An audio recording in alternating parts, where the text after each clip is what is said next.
Now watch this here. I'll allow you to be afflicted. I'll allow you to go through something. I'll allow you to be injured. I'll allow you to be hurt. I'll allow some things to come in to move you into my will because you're in disobedience now. I brought you here to get empowered. No, what are you saying? He's not telling them to leave Jerusalem. He's not telling them to leave the church. He's saying, I brought you to this place to empower you. This could be your headquarters, but you need to take your ministry out there because these folks in here don't need it. Every Sunday they getting the same thing you getting. But what about the people that God has empowered you to help? Uh-oh, we don't like this kind of preaching. I'm going to preach anyhow, though. So watch this. Watch this. So what takes place? I can put this one down. I'm almost home now.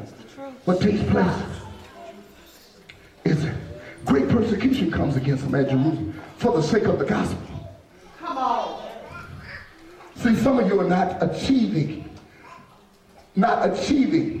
to the level of the potential that God has deposited in you. Come on. You sitting back bound up and tied up with the little stuff you're going through, and God said you're going to keep going through it until you do what I tell you to do. Come on now. Come on. I ain't gave you the Holy Ghost to talk in tongues. Come on now. I empowered you with the Holy Ghost to change lives. Yes, yes. Good. And I've seen more folks with the Holy Ghost crying about what they're going through than empowering other folks who cry. Come on. Helping other folks who hurt. Healing other folks who sick. Yes. What good is the Holy Ghost if you ain't going to do nothing with it but shout, ta, ta, ta, ta, ta, ta, ta. You ain't tongued the devil out all year. Jesus. I see that. Come out. The devil said, I don't know what you say. I don't even know. I don't interpret none of that stuff. All them tongues. Come on. The tongues are just the evidence. Come on. Come on. That's the evidence that he's there. Yes. But what about the demonstration of the Holy Ghost? Come on. Come on. I heard somebody say the devil ought to be horrified. And demons ought to be terrified. Come on. Why demons ain't terrified and the devil ain't horrified? Come on. Jesus. Because we're not utilizing the gift. Now watch this. He says, now this is what I love. He says persecution comes in and they're all scattered everywhere. Jesus. Now it looks like it's tearing the church apart. But it's not tearing the church apart. What it is doing is extending the reach of the church. See, that's why God allows splits to come in churches. Because we try to build a 50,000 member church right here. And folks dying in other states. Come on. And God said, if you're going to do anything, expand my church to where it can reach globally. Oh, God, help me. Maybe I'm gone somewhere too far for y'all tonight. Y'all wanted me to talk about how bad we feel and all of that. I ain't got time for that right now because God trying to take us somewhere else now in this hour. And how many folk got power?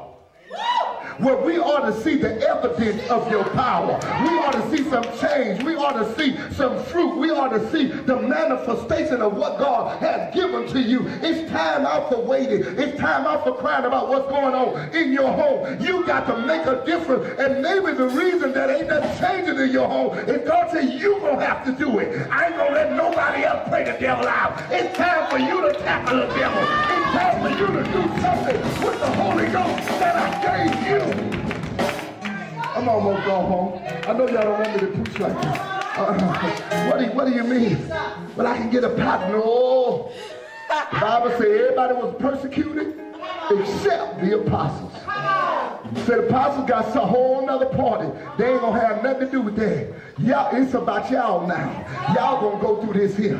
Let me tell you, the Bible said they were scattered, and the Bible said they went everywhere. They went to all of the places that God told them to go. They went to Judea. They went to Samaria. They went to the othermost parts of the earth, and they began to preach. But the one that the Bible spotlights is one by the name of Philip. We begin to see Philip come into a region where the devil is having his way. The devil is doing any and everything everything. He got the folk bewitched, but because of his pain, now he's got passion. Because he's running for his life, now he has passion. Now he has to stand up and he has to utilize what he received in the upper room. Look at your neighbor and ask your neighbor, what you gonna do with what you received in the upper room? The Bible says he began to preach the gospel of the kingdom, and he began to cast out devils. A devil was running him, but every devil he ran into, he cast him out. Every place he went into a city that was depressed. He went into a city where the people were possessed. He went into a city that was sad, but the Bible says that before he left, the city had great joy.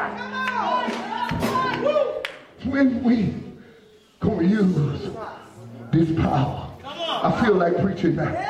I'll go home now. Look at your neighbor and say, neighbor, what you gonna do with the power?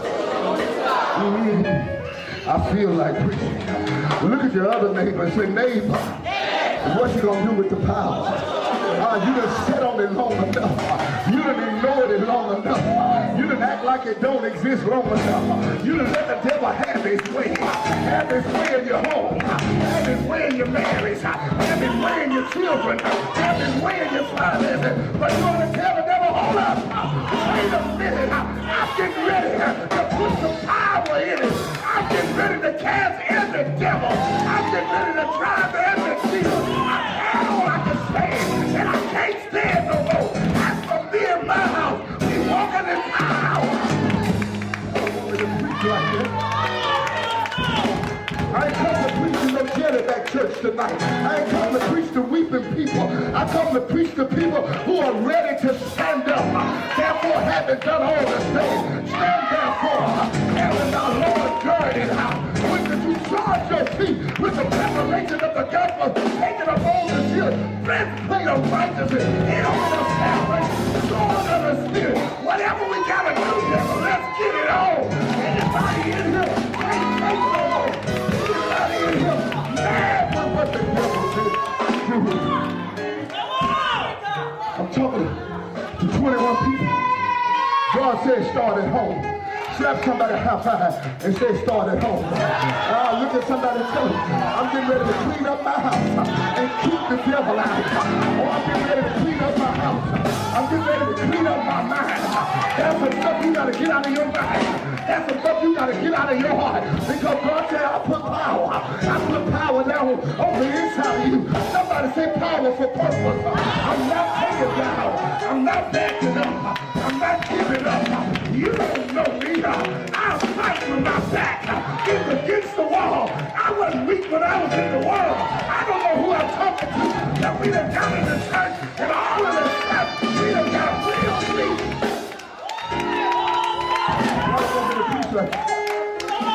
Am I talking to anybody? Jesus. God just, he wanted to get you saved. He didn't want to take away that warrior spirit. Some of y'all went from warriors to wimps. See, the problem was you thought you were supposed to be fighting flesh and blood. But now you know you ain't supposed to be fighting flesh and blood. You ought to be looking for the devil now.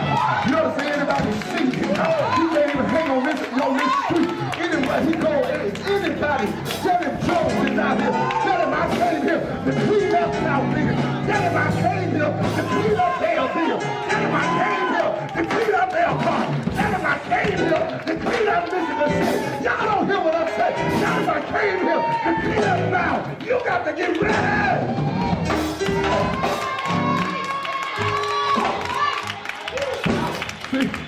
See, God said, once I push you,